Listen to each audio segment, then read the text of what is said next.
Hello, everyone. Welcome to Imposter Syndrome today, the event. We've been hyped up for it for a couple of weeks now, and we're all glad that you have made it here. So, welcome. I'm Ambassador Terry Nichols from Consortium, and I have my colleague and co host, Audrey Lloyd. Audrey, it's great to be here. It is great to be here. Good afternoon, good evening, good morning. From wherever you're hailing in from. And we are pleased to be with you today to talk about imposter syndrome today. But first, a couple of housekeeping tips. This is a conversation, a dialogue. So we're going to invite you, please drop your comments in the chat. Feel free to interrupt with a comment, to leave a comment, because we want it to be a conversation. And by the way, Terry, I almost forgot that you reminded me that May is Mental Health Month. So just so happens. That's right, like magic, right? and you're absolutely right that this is important and this is spot on time. So, Terry, we called it Imposter Syndrome today. Can you speak to why today? What's different now? Social media helps a lot. Recent surveys in the last few years indicate 70+% of the executives out there alone suffer from some form of imposter syndrome. And that's from thinking they might have it all the way to being treated for it. And 70% is not the number. I'm thinking it's 80+% easily. Now, we're talking about this today. Yes, this is Mental Health Month. It's a good theme. But it's more importantly, ladies and gentlemen, mental health, imposter syndrome, all of the stuff that we corporate officers are dealing with the Great Resignation, all of that kind of stuff, that just boils imposter syndrome up and up and up. It's becoming a pandemic. If 80% of the population had COVID, we'd be going crazy right now. Well, guess what? 80% of the executives is a lot of people out there and their loved ones with compassion fatigue, not to mention the people that work for these people that have to deal with that. So this is a very valid conversation today. It is, Terry, and you've sized it so appropriately. And guess what? For women, and for some ethnicities, imposter syndrome, as they say, might be even more acute. But you know what? Guess what? We're here not to necessarily raise the stakes in terms of creating more anxiety, but to really look at the situation. And I think that you're on target with the situation analysis. And as I hear you speak, one of the things that really comes to my mind, Terry, is conventional speak or wisdom around people who might be suffering from imposter syndrome to fake it until you make it. That to me is the exact opposite of what we're going to be sharing with you today. Because what we want to talk about today is that you are always going to be that much better when you show up as yourself. And I know it is easy to say it, but hopefully from the conversation we're going to have today, we're going to drop some pearls of wisdom and give you some tips that you can use to really just settle it down to be able to show up authentically as yourself. What do you think about that, Terry? Absolutely. Absolutely. A great conversation about two people who are out here actively working with people who are really dealing with this. And we go so far as to say, when you're thinking about something, often quoted, the angst of the past and the anxiety of the future is something to think about, because when you take out those two mediums, all you have left is the middle. That's the present. And my quote that's quoted around the world is, presence is the point where manifestation, or coming to light, thinking it comes to you, presence is the point where manifestation becomes action. And that's really a lot to do with what we're talking about today. Audrey? Yeah, Terry, let's spend a little bit of time to slow it down and really deconstruct, because could you put that back up again? I love your quote. And the first time you shared it with me, I literally had like goosebumps from the standpoint that I said that right there is exactly what separates people from being their best self. Because when you say the angst of the past, which I'm going to say how you perhaps look back through the lens to judge yourself in the past, and then the anxiety of the future of what is not here as yet, right? It's always great to have vision, but if we are already creating anxiety and fear and apprehension about our future, you're right. We can never get into presence. And when I heard you first say this quote, I thought, this is so appropriate from the standpoint of a coach, because as a coach, the number one thing you want to always be is in the present moment. What does that mean? That means I'm fully in my chair. I'm fully in my senses. I'm listening, I'm thinking, and I'm being myself. And so, Terry, talk a little bit more about the gift of being present and bringing presence, please. Good one. Good one.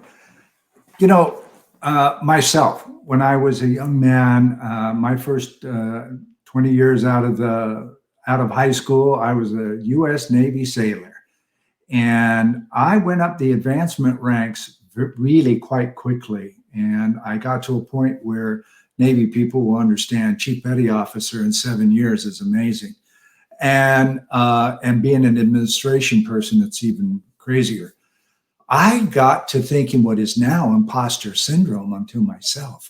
How did I get here this fast? I'm not ready for this. This is, oh my God, this is what I wanted more than anything. Now I have it. And I would literally cry in my bed in the middle of the night because I thought I was an imposter and they're going to find me out about me at any time. And a lot of people out there listening to this right now and the recording later on can really identify with that. And so, when you have actual experience with such matters, you can relate to people and they can relate to you. You've walked in my steps. I'm just behind you on the road. And you are, ladies and gentlemen, you're just behind us on the road. That we're not above you on the road. We're ahead of you on the road. We're all out here. And we all have our self-doubts from time to time. Where imposter syndrome comes in is it's always there. Every time you close the office door to sit down at your desk, you're scared that somebody's going to open that door with the security people and escort you out of the building because you've been found out. That is critical thinking. And that is driven by all this fear and anxiety, the angst of the past, and the fear of the future, what it can help. Any minute now, something's going to happen and I'm going to be found out. Well, we remove that, and we have ways of doing that. Contact us. When this is over, we're going to have links to Audrey and myself, our scheduling links. You can have a conversation with us further on this, because this is a delicate subject that needs to be confidential. With that, I'd pass it back to you, Audrey. Well, I love what you did, Terry, that you made it real. And so many times we can listen to webinars, we can attend different events, and people are speaking, they're on the stage, and we can't necessarily relate to what they're saying because it sounds like heroic or superwoman, superman, senses that you have to have or comebacks that you have to have. And, I'm going to share a personal story about myself. So I'm the mom of multiples. I have twins. And I can remember after being pregnant with twins, I was huge, of course, as I was pregnant with twins. I had a job interview immediately after, I would say about 2 months or so. And I had spent over 20 years in the industry. I love what I do. I still do. I knew my craft very well. I was very fortunate to work with some of the best companies, the best teams. So I've sat in the seat as a full-time employee. But I remember going to the job interview and my feet were still swollen. My clothes were baggy. Even though I'd gone to Brooks Brothers and thought I got the best suit, I couldn't hide the crumpleness that I felt in that my clothes were not fitting right. And of course, it wouldn't fit right. I had just given birth to twins. And I was in the conversation with the interview person, and she asked a question that I should have breezed by. No big deal. And I answered the question in a very poised way. And when I was finished answering, she looked up and she said, "That's basic. That's basic." And my stomach just literally dropped. And in that moment, it wasn't that I had went to sleep the night before and wondered about the interview or sweated about the interview. But in that moment, I did feel like maybe I don't know what I'm talking about. Maybe my clothes are a little bit too big. Maybe I just rushed this thing too much. Maybe I should just go back home. Maybe I'm not ready. And I have to say, for anyone that knows me, that is the opposite of me. So I say that to say thank you, Shari, for sharing your story. That syndrome can be that fleeting moment in time, or it can be long lasting. And I think what we really want to talk about is the long lasting. When you hear the incessant voice in your head correcting you, telling you that you can't be anything good, telling you you're going to be found out, you don't know what you're talking about, they're going to see that you've made a mistake, you're over your head. That's what we're talking about. That's never going to be productive. That's never going to be helpful. So let's get back to the theme of being in the present. I'm going to pass it over to you, Terry, to ask what are some tips that we can provide to people as they think about whether it's the long-standing fear of being found out or that moment in which you are a little bit doubtful in regards to your capabilities. Yeah, there's some basic questions that you can ask yourself. In fact, my repetitive behavior cellular regression clients at our company, that's a question and answer sequence that finds an amnesic event in early childhood that drives repetitive thoughts and behaviors. And what we teach them is, okay, what just triggered me? What was it, what I'm thinking or seeing or whatever, or was it something else? And is it something that I can neutralize? Or go to talk to somebody about why did I trigger on such a trivial thing? Sometimes, ladies and gentlemen, it can be as simple as you observing a child reacting to something with a lot of emotion, and boom, you're triggered too, because it reminded you an event similar to that in your childhood. And not only did you trigger on that, you're going to think about it for a couple of days. And then when you get back into the imposter syndrome thought process again, the trigger starts going. Okay. So it can be an innocent observation of another person's response to something that can send you out into nowhere land. And it's about, you know what, just hold off a minute. Just hold off a minute, Terry. This is that same stuff that you're always talking about. Just calm down. Okay. Yeah. For me, I'm a world peace guy. So I just tell myself I am a man of peace. And I can feel the angst just relax off of me. Okay. Mm-hmm. Now, some days I have to say that 10 or 15 times because it's that kind of day. But life is that way. Life is a journey. It's not a guided tour. So when we react to something, okay, we get in control of it. What can we do about it? What do we learn? And what are we about to use in that learning going forward? So it doesn't repeat itself. Repetitive behaviors is the key to PTSD, suicide ideation, imposter syndrome, compassion fatigue. All of that is the repetitive thoughts. And coming to presence removes the repetitive thoughts. It puts you in presence. Because when you're present, you only have now, not what you've been thinking about, not what you're worried about, now. And that's powerful. That is, and I have something to say about that, Terry, but would you please pick up something here on the chat? Someone made an interesting comment that I think needs to be elevated. Okay, let's see what we got from the LinkedIn user. Yes, please. Yeah, that's interesting. Okay, 1,000 paper cuts. Audrey, you want to address that? Yeah. Thank you. 1,000 paper cuts from microaggressions can lead to imposter syndrome if you internalize them. And I think the operative word here is if you internalize them. Absolutely. Yeah. And usually I have a lot to say, but whoever put this here, that's a great point. But I want you to ponder the if for a moment, because that's the moment again of presence, of choice. Do you internalize them, or do you go back to what it is that you know to be true about yourself? Mhm. And Yeah, ladies and gentlemen, there are no good choices. There are no bad choices. They're simply choices. When you make a choice, you can always change your mind later as you find out more information. You're not stuck with that choice the rest of your life, unless that choice is to jump out of an airplane with a parachute. Well, you're kind of there now, so you get to keep that one.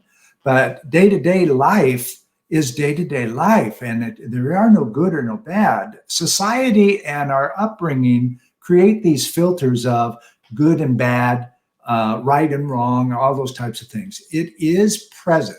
What am I present with, and what can I make a decision with about me going forward? It's not that I'm scared to make a decision, and I'm not dealing with the anxiety of a decision I made similar to this in the past. It's right here, right now, with what I know. Is this a good choice or a bad choice for me? Not for everybody else. It's your choice. Okay. that's perfect, Terry. And we have another comment, but I do want to go back a little bit to what the person said and what I was underscoring with the if. And you and I talked offline before we got on earlier about we can sit here and say anything. And when things are said, it sounds easy. But we know, I'm going to raise my hand and say, I know that sometimes the things that appear to be easy can be hard. And that is why, if you come to coaching, I always recommend get to know yourself first. And I think to the person's point about the microaggressions, the thousand cuts, and how that can actually compound your imposter syndrome is really to go back and reflect about who you are. And sometimes we can't see ourselves fully. That's why they have a tool called a 360, where you can go back to individuals that you worked with, those that thought you were great, those that gave you the best points of learning, those that perhaps were neutral, to ask them questions about how did you show up? How did you lead? What was great about you? What did you leave them with in terms of from a legacy standpoint? What did you add? What made it so special? And for me, I always look for the patterns. When you ask 6 people, 8 people, what are the commonalities in between what those individuals are saying about that person, about you? And take that along with the insight that you have about yourself. And when you have someone who's telling you or thinks they know who you are, go back to that because you know who you are. Or from that insight, you're going to get deeper and closer to who you are.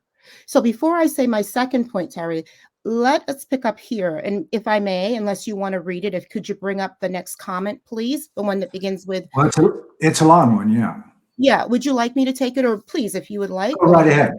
Go right ahead. Sure. You're on a roll. Let's roll with it. Thank you. Racial trauma, racial fatigue, code switching, code talking, code walking, daily use also lead to imposter syndrome if you internalize them. Repetitive incidents that lead to repetitive thoughts. Wow. You know, I as got to, somebody who, like you, I'm a minority as well. I'm Native American. And I get the code talking, code walking. Huh? That is so prevalent out there. I heard it. We put a live on yesterday on leadership, and our guest, Dr. Abe Kuris, came up with something really, really good. You know, it a group of guys get together, they talk guy talk. A group of ladies get together, they talk lady talk. Where it becomes destructive is when they start code talking between each other and not being inclusive. Doesn't matter if you're male or female, black or white, Hispanic or Hindu. Doesn't matter. When you code talk between each other, you are disengaging the whole of society.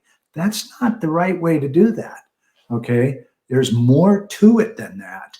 And when we understand, when you grow up as a minority in America and a lot of other countries of different kinds, you can be of a different tribe in Africa, in the same country, both the same color, same religion, but you talk code to your own people. It's the same thing. That is destructive behavior, and if it happens enough times, like this person says here, repetitive incidents lead to repetitive thoughts. And if it comes enough, you have PTSD, complex PTSD, imposter syndrome, suicide ideation. All of this comes to the fore, and it's very prevalent. So those are very good points. So Terry, I love that, and I love that you always bring a really interesting perspective and point of view. And I love that. When I look at what the person, if you please bring it back up again, I am pondering what the individual has to say here. And I wonder if it is about a certain image that they feel that they have to uphold, because that loans to being, what is the word I'm looking for, acceptable, right? I wonder if that's what the individual, and the individual who put the comment could chime in more, because when I read racial trauma, racial fatigue, code switching and code talking and code walking, says to me that can lead to imposter syndrome. It says to me that for whatever reason, whether what you just talked about, Terry, or if it's other angles, that you're still getting out of authenticity. And I know authenticity is a word that is overused. You're getting outside of your natural self because you're feeling as if you have to prescribe to be a part of a certain look, feel, or talk. Now, I am from a West Indian background, right?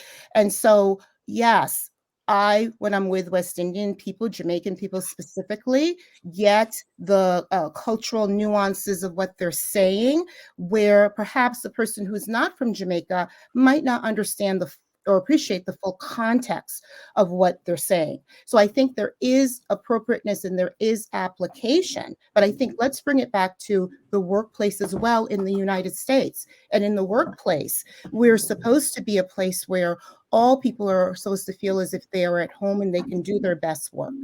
But I think sometimes what happens is that individuals feel that they have to be they have to leave their outside person, or the person who perhaps they are when they're not in the workplace, to the side and become something new when they are actually at work.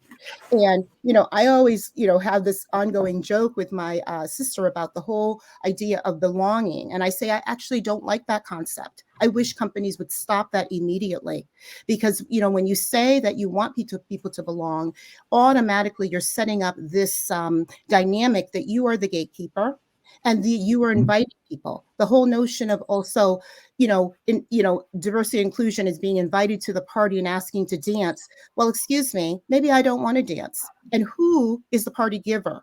So I think all of this slices and dices people to separate them. And if people truly belong, then we don't need to necessarily have this language. And this comment that this individual has here would not be relevant because they would not feel that they had to be any different. So I'm going to leave it there, and I don't want to belabor it too much. There is another comment by someone who says here, if you can please put it up, Terry. Yes, I believe, thank you for the clarification. Yes, I believe Alfred meant that there is a demand in the workplace, especially to conform and assimilate. So I think I just spoke to that. And yes, I think that this is not necessarily a D&I discussion, but I feel like D&I is the river that runs through everything, right? And so, yes, when people can be present in who they really are, present, not trying to mimic what they did in the past, right? Not try to guess or read the tea leaves about what the culture wants in the future, or to try to be something outside of themselves when they can truly be present in themselves. You're going to feel that you are on the road to being much more authentic. Now, I'm talking way too much, so I'm going to turn it over to you, Terry, because I know you have some great things to add as well. Well, thank you. And what really comes to mind, ladies and gentlemen, is being aware of who you are and the people around you.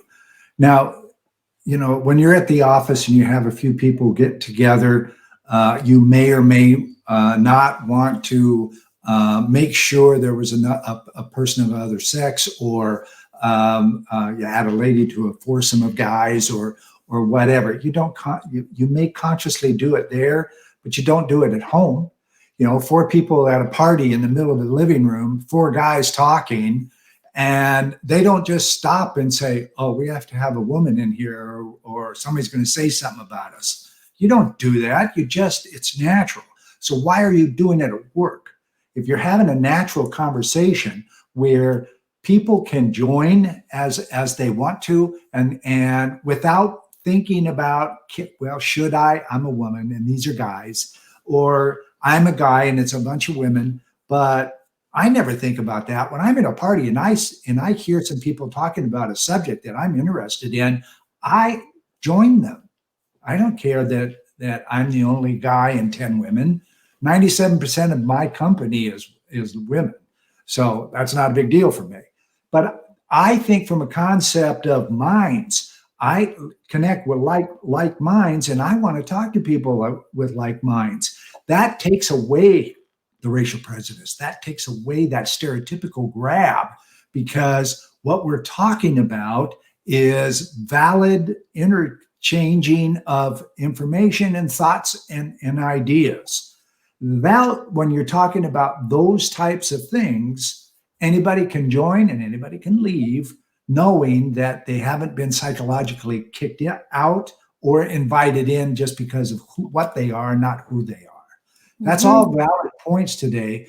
Yeah. And, I want to bring mention to also when everything that we're talking about today starts with self, because there's a teaching in Native America that says you cannot give what you do not have. Makes sense? Love that. Well, try this on. If you love yourself and you give love away, you will get love and love and love. But if you don't love yourself and you give love away, it'll go away and it won't come back. A lot of marriages are that way. People who don't love themselves end up in broken marriages and repeat marriages and everything else. It's all about starting with yourself and being present with yourself. Presence is a big word today, ladies and gentlemen. Are you getting that? And the significance of what we're saying today is simply this: I'm okay. I'm real. I am a valid contributor of the community, the world, the nation. My voice counts. Okay. Regardless of the filters that I have acquired over the years. I've often said we're all born with an established personality. And as we age, we become witness to various stimuli that will cause us to act or react in a certain way by our choice. No matter how much pressure around you to think or believe a certain thing, ultimately, you're making the choice for yourself. So if you're loving yourself and you're present with yourself, you will make the choice that's best for yourself. And there's been a few times in my career that choice was to leave a company. Terry, you're dropping some pearls today. You're dropping a lot of pearls today. Right on. Leaving a company, I quit a couple of times because the culture, after I got to know it, did not fit my values, okay, and my authenticity. I would have to become one of them to go forward, and I'm not willing to do that. I'm not willing to compromise myself, particularly as an old man. Not going to happen. I am who I am. Love me or leave me, and that choice is yours, not mine. Okay, because what you think of me is not in my business. Terry, you're dropping, I was saying, and I'm sorry I cut in, a lot of pearls of wisdom today. And I have to say that we have a very astute audience as well, because as I'm listening to you and I'm reading the dialogue here, is that imposter syndrome at the root of it is also this whole theme of conformity, And I think, again, in the chat, I'm just going to read a couple things here. The individual, it says here as a follow-on, yes, I'm commenting from external pressures, expectations, and cultural assessment. So they have assessments set off, right? And then I'm going to read just a couple more. The significance of what you two are doing today is that you are bringing these concepts into the light and easing people out of the shadows of what the experience, as what they experience as imposter syndrome. And it's an interesting point of view or insight that's coming here from the audience along the theme of conformity? Because you said something really important, Terry. You said something about the culture. And again, in conversation, if you decide to have a conversation at whatever point with anyone that can help you, along the lines of a practitioner or a coach, I would say thinking through who you are, thinking through the best environment where you want to place yourself and your gifts, because you do have gifts. You are great. And we start with that. But where you want to be, I think many times what happens is that by default, people will accept jobs because they have an offer, and then they find out about the culture, as opposed to finding about the culture first and making an assessment as to whether or not this culture is going to be conducive to you. And here is a little nugget that I will give to people. If the company that you aspire to work at is a public company and you have not listened to the analyst calls, please listen to the analyst calls, because you will find out more about the culture of that company, listening to that CEO, investor relation individual, or whoever the top brass is at that company, speaking to the analysts.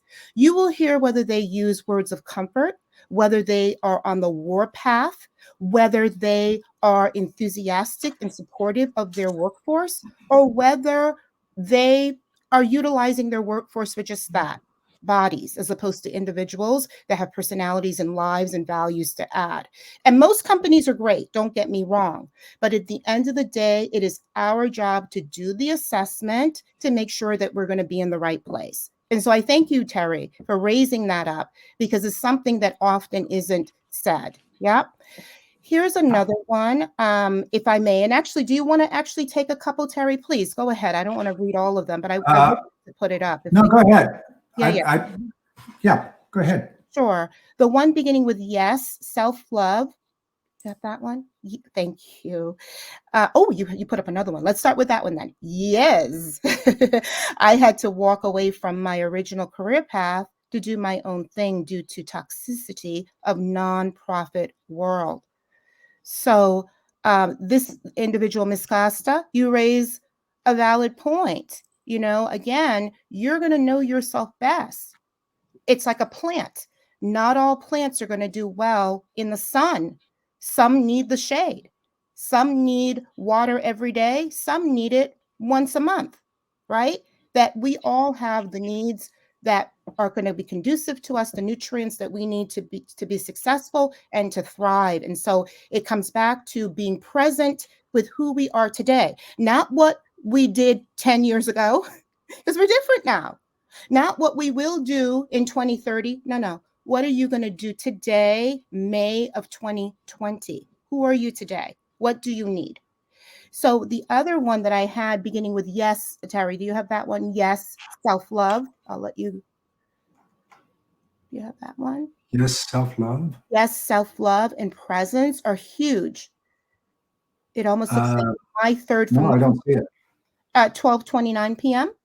Oh, got it. Yeah. Okay. Right. So that's okay. Thank you. Yes, self-love and presence are huge. Self-empathy and patience with our perfect imperfection are important. Yes, LinkedIn user, because guess what? We're already great, but nobody is perfect. And that's why in the present moment, we get curious about ourselves and others and what we might learn, right? What we might learn. And hopefully, as we're having this conversation, and thank you very much for everyone that's putting their comments, because guess what? In the moment right now, I really have learned that at the heart of imposter syndrome is this idea of conformity. Because if we didn't feel we had to conform, why would we need to be the imposter, right? You've got something right there, conformity, right? 100 years ago, back in the 1920s, if you were apprenticed into a certain type of job in an industry, that's what you're going to do the rest of your life, period, non-negotiable. That's what you're going to do. Okay. Well, the same thing holds true for a lot of people who want to go to college and perhaps just not beating up engineers, but a kid in high school doesn't really know what electrical engineer does. They got to probably have an idea, decide they want to be electrical engineer. They go to college for it.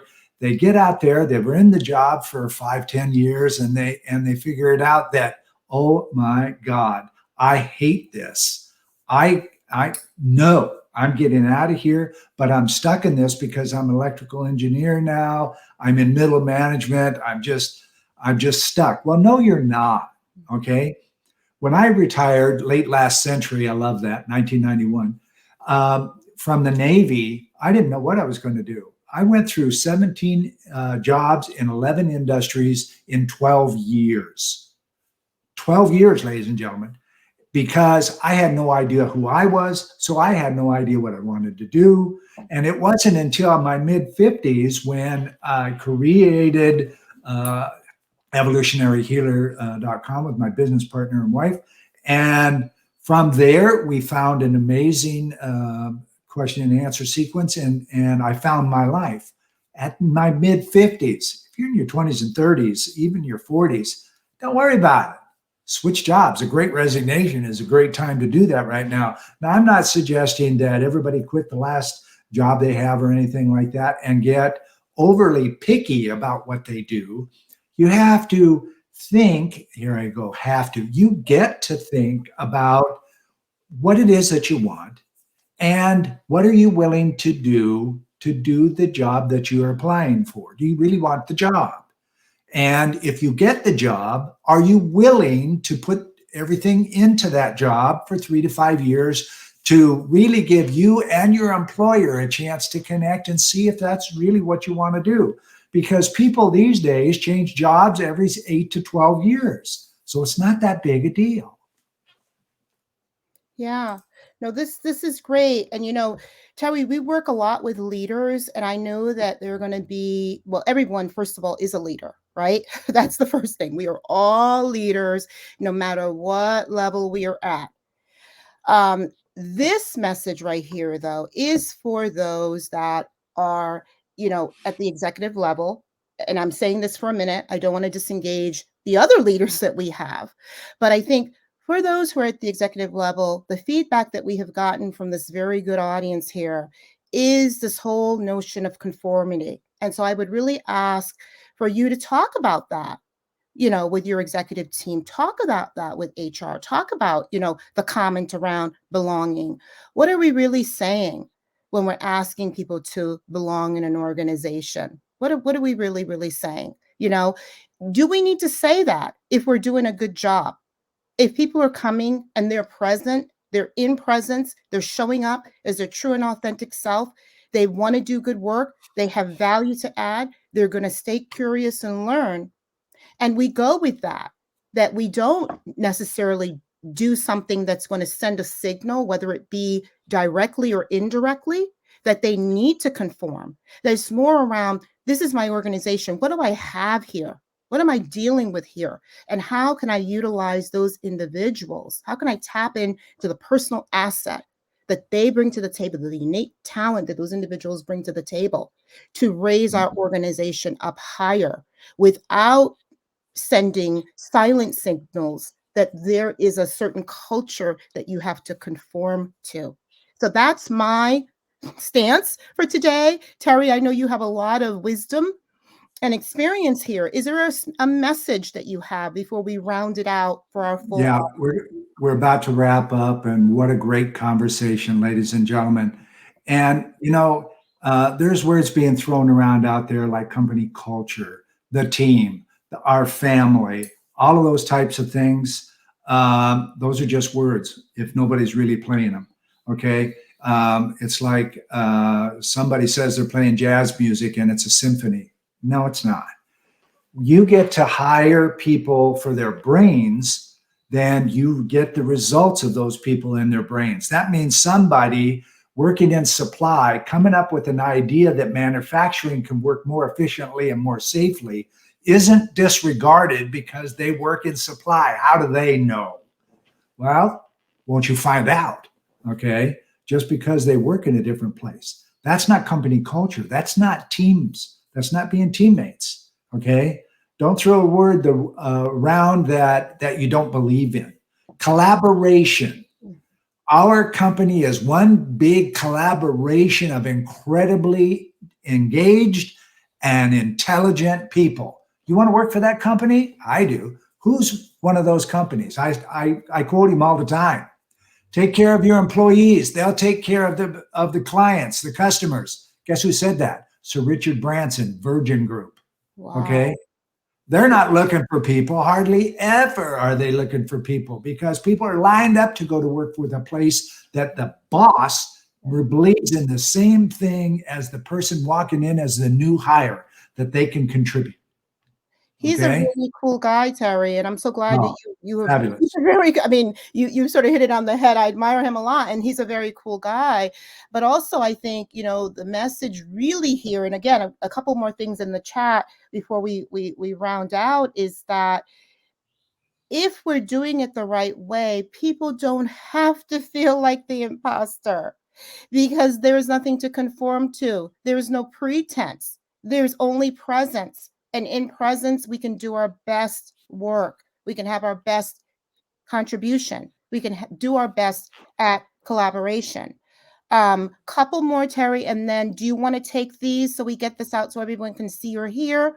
Uh, Would you want no, to go ahead. I just put up the banner. We're getting close to the end, so I wanted to get that into the recording. Yeah. But you have your sights on one. Go for it. I mean, I'll pick. Can I pick two, please? So, Ms. Costa says here that, yeah, this is really interesting. I think companies need to hire more folks that are extremely confident in being different and standing in their truth. Oh, so right on.